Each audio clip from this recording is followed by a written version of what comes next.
Good bad ugly திரைப்படம் திரைக்கு வெற்றிகரமாக ஓடிட்டு இருக்கு. என்னதான் வெற்றிகரமாக ஓடிட்டு இருந்தாலும் சில கிருத்திரிமிகள் சில விஷ கிருமிகளுக்கு அங்கங்கே கடிக்கத்தான் செய்யும் போல இருக்கு. என்னடா அப்படியே போயிட்டு இருந்தாரு, திடீர்னு இவ்வளோ பெரிய ஒரு வெற்றியை கொடுத்துட்டாரு, இனி இவரை நம்ம எதுவும் சொல்ல முடியாத, இவரை பற்றி நம்ம எதுவும் நக்கல் அடிக்க முடியாது, கிண்டல் அடிக்க முடியாது அப்படின்னு நினைக்கிற சில விஷ கிருமிகளுக்கு பொறுக்க முடியாம தான் பேசிட்டு இருக்காங்க. இதுதான் உண்மை. என்னதான் ஒரு நல்ல படம், நல்ல ஆடியன்ஸுக்கு பிடிச்ச மாதிரி, ரசிகர்களுக்கு பிடிச்ச மாதிரி ஒரு ஃபுல் டைம் என்டர்டைன்மெண்டா ஒரு படத்தை கொடுத்தாலும் அதுல இது சொத்த அது சொத்த அப்படி எடுத்திருக்கலாம் இப்படி எடுத்திருக்கலாம்னு இன்னும் இந்த கருத்து கண்ணாயிரம் மாதிரி பல கருத்துக்களை சொல்ற இந்த கருத்து கண்ணாயிரங்களை என்ன பண்றதுன்னு தெரியல. குட் பேட் அக்லி அஜித் ரசிகர்களுக்காகவே எடுக்கப்பட்ட படமும், அதனால இது காமன் ஆடியன்ஸை கவராது, பெருசா கவராது அப்படின்னு சொல்லிட்டு ஒன்று ரெண்டு பேர் சொல்றாங்க. ஒரு நடிகன் ஒரு படம் நடிக்கிறாரு, ரசிகர்கள் அந்த படம் எப்படி இருந்தாலும் பார்ப்பாங்க. ஆனா ரசிகர்களை தாண்டி காமன் ஆடியன்ஸுக்கு இந்த படம் பிடிக்காதுன்னு சொல்றதுக்கு நீ ஒரே ஒரு டிக்கெட் எடுத்திருப்ப, இல்லாட்ட உன் ஃபேமிலியோட சேர்த்து ஒரு 4 டிக்கெட் எடுத்திருப்ப, நீங்க 4 பேரை பார்த்து முடிவு பண்ணா போதுமா இந்த காமன் ஆடியன்ஸுக்கு பிடிக்காதுன்னு சொல்றதுக்கு? இதுல வேற இது அஜித்தோட மொத்த படங்கள், அஜித் இதுக்கு முன்னாடி நடித்த மொத்த படங்களோட கூட்டு கலவை தான் இது அப்படிங்கிறாங்க.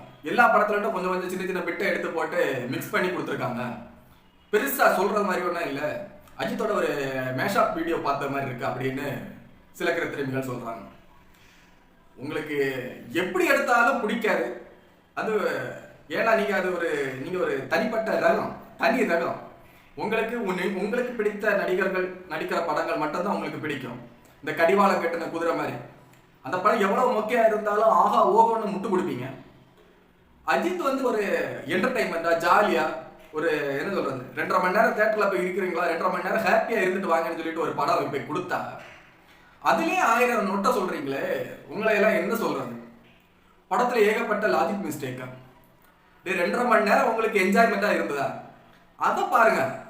நான் 150 ரூபா கொடுத்து டிக்கெட் எடுத்துட்டு போறேன், 2.5 மணி நேரம் ஹாப்பியா இருந்துட்டு வரேன்னா அதுதான் முக்கியம். ஒரு 150 ரூபா டிக்கெட்டை கொடுத்துட்டு சரி இந்த படத்துக்காக 150 ரூபா டிக்கெட் கொடுத்தோம் அப்படின்னு சொல்லிட்டு நம்ம கடுப்புல வந்தா நீங்க சொல்றதுல ஏதாவது நேரம் இருக்கு. 2.5 மணி நேரம் அவ்வளவு துள்ளல, அவ்வளவு ஜாலியா, அவ்வளவு கத்தி, அவ்வளவு கூச்சல் போட்டு எவ்வளவு ஹாப்பின்னு தெரியுமா? இந்த படத்துலயே 1000 சொட்ட சொல்றீங்களா, உங்களுக்கு எப்படிதான் படம் எடுத்து தரது? இதுல வேற அஜித்தோட மொத்த படங்களை சேர்த்து ஒரு படம் எடுத்திருக்காங்க.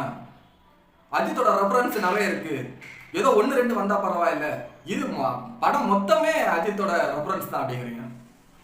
நல்லா இருக்கா நல்லா இல்லையா அதை மட்டும் பேசுங்க. அது மொத்தமே அஜித்தோட ரெஃபரன்ஸா இருக்கட்டும், இல்லாட்டா அடுத்த நாங்கள் ஒருவேளை குட் பேட் அக்லி பார்ட் 2 அதுல கூட ஃபுல் ரெஃபரன்ஸ் இருக்கட்டும். படம் நல்லா இருக்கா, 2.5 மணி நேரம் உங்களுக்கு போர் அடிக்காம போகுதா அதை மட்டும் பாருங்க. படத்துல ஏதோ 1-2 ஓட்டு பாட்டு வந்தா பரவாயில்ல, படத்துல அங்கங்க இந்த பாட்டு கொடுத்துருக்காங்க. கிளைமேக்ஸ்ல இப்ப ட்ரெண்டிங்ல வர பாட்டை கூட போட்டு விட்டாங்க, கேட்க சகிக்கல. உங்களுக்கு சகிக்காதுல, உங்களுக்கு சகிக்கவே சகிக்காது, எப்படி பார்த்தாலும் உங்களுக்கு சகிக்காது. ஏன்னா இந்த கடிவாளம் கட்டின குதிரை மாதிரி நீங்க, உங்களுக்கு எந்த நடிகர் பிடிச்சிருக்கோ அந்த நடிகருக்கு குண்டிக்க பின்னாடியே இப்படி ஓடுற நீங்க, மற்ற நடிகர்கள் எப்படி படம் நடிச்சாலும் உங்களுக்கு பிடிக்காது. ஒரு அளவு வேணும். ஒரு படத்தை கிண்டல் பண்ணு, நக்கல் பண்ணு, நீ என்ன வேணாலும் பண்ணு. அந்த படம் கிண்டல் பண்ற லெவல்ல இருந்தா, நக்கல் பண்ற ரேஞ்சில் இருந்ததுன்னா நீங்க என்ன வேணாலும் பண்ணுங்க. இப்ப விடாமுயற்சி படத்தை எல்லாம் நீங்க ரொம்ப அதிகமா எல்லாம் பேசுனீங்க, சில பல கருத்துக்கள் ஏத்துக்கிற மாதிரி தான் இருந்துச்சு, அதனால அஜித் ரசிகர்கள் கொஞ்சம் அமைதியா போயிட்டாங்க. ஆனா இந்த படத்துல உங்களுக்கு என்ன பிடிக்கல? உங்களுக்கு எப்படிதான் படம் எடுக்கணும்? இதுலயோ ஏதோ ஒரு பாட்டு 2 பாட்டு பழைய பாட்டை போட்டா நமக்கு நல்லா இருக்கும், இது நமக்கு திகட்டுற மாதிரி இருக்கு. திகட்டுற மாதிரி இருக்குன்னா நீ வாங்கி எடுத்துட்டு போக வேண்டியதானே. உன்னெல்லாம் எவன் படம் பார்க்க கூப்பிட்டான்? நல்லா இருக்கா அந்த பாடல்கள், பழைய பாடல்கள் வர்ற சீன் எல்லாம் நல்லா இருக்கா, படத்தை பூஸ்ட் பண்ணுதா அதை பாருங்கடா. அஜித்தோட ரெஃபரன்ஸ் 1-2 போட்டா பரவாயில்ல, இது அள்ளி தெளிச்சிருக்காங்க. நல்லா இருக்கா நல்லா இல்லையா நம்மளோட ஒரே கேள்வி தான். உங்களை எல்லாம் திருத்த முடியாது. நல்ல வேலை அந்த அந்த நெட் ஸ்பீக்ல ஒருத்தர் கொஞ்சம் டீசெண்டான இன்டர்வியூ எல்லாம் கொடுத்துட்டு இருக்காரு. அந்த கண்ணாடி போட்டதும் அந்த கருப்பு ரங்க இன்னும் பெருசா இதை பற்றி பேசல, அதெல்லாம் பேசியாச்சுன்னா நம்ம அதை பற்றி 2வது பேசுவோம். நெட் ஸ்பீக்கில் ஒரு மங்கிக்கு வந்து கொஞ்சம் தெளிவு வந்துட்டுன்னு நினைக்கிறேன். அந்த மங்கி வந்து கொஞ்சம் டீசெண்டான ரிவ்யூஸ் எல்லாம் கொடுத்துட்டு இருக்கு. படம் உங்களுக்கு 2.5 மணி நேரம் ஜாலியா இருந்தா பிடிச்சிருக்கா பார்த்துட்டு போயிட்டே இருங்க. படத்துல அது சொத்த இது சொத்த எப்படி எடுத்தாலும் உங்களுக்கு பிடிக்காதுன்னாங்கி படம் பார்த்தீங்களா முன்னாடியே பொத்திக்கிட்டு பின்னாடியே பொத்திக்கிட்டு போங்க. யாரும் அழலை. நீங்க படம் பார்த்து ரிவ்யூ போடணும், நீங்க உங்க ரிவ்யூவை பார்த்து தான் நாங்க படம் பார்க்க வருவோம்னு சொல்லிட்டு இங்க யாரும் அழலை. அப்படி ஒரு சூழ்நிலை வந்துச்சுன்னா நாங்க சொல்றோம், அப்போ நீங்க போய் படம் பார்த்து ரிவ்யூ போடுங்க.